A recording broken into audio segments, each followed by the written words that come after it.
తనకు తన కుమారుడికి ప్రాణహాని ఉందంటోంది ఒకప్పటి హీరోయిన్ బుల్లితెర నటి పూజిత. తనకు తీవ్ర అన్యాయం జరిగిందని ఆవేదన వ్యక్తం చేస్తోంది. భర్త విజయ్ గోపాల్ తనతో పాటు పలువురు మహిళలను మోసం చేసి మరో ప్రభుత్వ అధికారిని పెళ్లి చేసుకున్నాడని తెలిపింది ఆమె.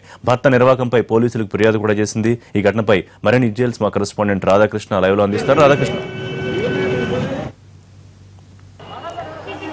ప్రస్తుతము పూజిత బషీర్బాగ్లోని పోలీస్ కమిషనర్ కార్యాలయానికి వచ్చింది. ఆమె తన కంప్లైంట్ ఇవ్వడానికి వచ్చింది. గతంలో కూడా ఒకసారి కమిషనర్ ఆఫీస్కి వచ్చాను, కానీ కంప్లైంట్ తీసుకోలేదని చెప్పడం జరిగింది. ప్రస్తుతం దానికి సంబంధించి అంటే ఎస్ఆర్ నగర్ పోలీసులకి భద్రత కల్పించాలంటూ కమిషనర్ గతంలో ఆదేశాలు జారీ చేయడం జరిగింది. ఇవాళ మరొకసారి కంప్లైంట్ ఇవ్వడానికి వచ్చింది. దీంట్లో తనకు ప్రాణహాని ఉంది, తనతో పాటు తన కొడుక్కి ప్రాణహాని ఉందంటూ కూడా ఒక లెటర్ తీసుకొని రావడం జరిగింది. ఆమెతో పాటు ఆమె తరపు న్యాయవాది కూడా ప్రస్తుతం కమిషనర్ ఆఫీస్కి రావడం జరిగింది. ప్రస్తుతం కమిషనర్ కార్యాలయం నుండి ఇప్పుడే బయటికి వెళ్ళడం జరిగింది. ఆమె మాత్రం తనకు న్యాయం కావాలంటూ ప్రస్తుతం కమిషనర్ ఆఫీస్కి రావడం జరిగింది. 3 ఏళ్ల క్రితమే తాము డైవర్స్ కూడా అప్లై చేశాము, కానీ దానికి సంబంధించిన నోటీసులు ఇప్పటి వరకు విజయ్, ఆమె భర్తగా ఉన్న విజయ్ ఇప్పటి వరకు కూడా ఆ నోటీసులు మాత్రం ఇప్పటి వరకు తీసుకోలేదు అనేది కూడా ఆమె చెప్పడం జరిగింది. 2 ఏళ్ల నుండి తనకు అందుబాటులో రాలేదు, కనీసం ఎక్కడ ఉన్నాడో కూడా తెలియదు అనేసి పూజిత చెప్పడం జరిగింది. దీనికి సంబంధించి అంటే విడాకులు ఒకవైపు మంజూరు కాకపోవడం, మరొక వైపు ఇంకో పెళ్లి చేసుకోవడం పైన ఆమె ప్రస్తుతము కంప్లైంట్ చేయడానికి రావడం జరిగింది. ఇందులో ఒక రైట్ టు ఇన్ఫర్మేషన్ యాక్ట్ కింద వీళ్ళు పెళ్లి చేసుకున్న సర్టిఫికెట్ని కూడా ఆమె తీసుకొని రావడం జరిగింది.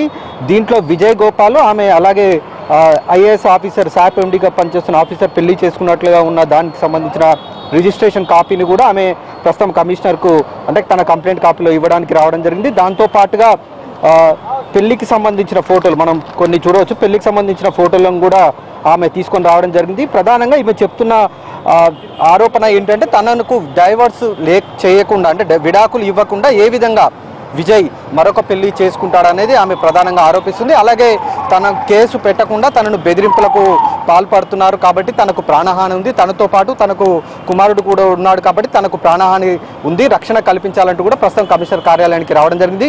ప్రస్తుతానికి మాత్రం కమిషనర్ కార్యాలయంలో లేరు, ఆయన మీటింగ్ ఉందని బయటికి వెళ్ళిపోయారు. కాబట్టి మరి కమిషనర్ కార్యాలయంలో ఉన్న ఇతర అధికారులకు ఆమె సంప్రదించి కంప్లైంట్ కాపీని వాళ్ళకి ఇవ్వబోతున్నారు. దాని తర్వాత తనకు రక్షణ కల్పించాల్సిన బాధ్యత పోలీసు లేదని చెప్పి ఆమెకు కంప్లైంట్ కాపీ కూడా రాసింది. కాబట్టి దానికి సంబంధించి ఈమె నివాసం ఉంటున్న ప్రాంతంలోని పోలీసులకు ఆదేశాలు జారీ చేసే అవకాశం కనబడుతుంది. Rishi, thank you.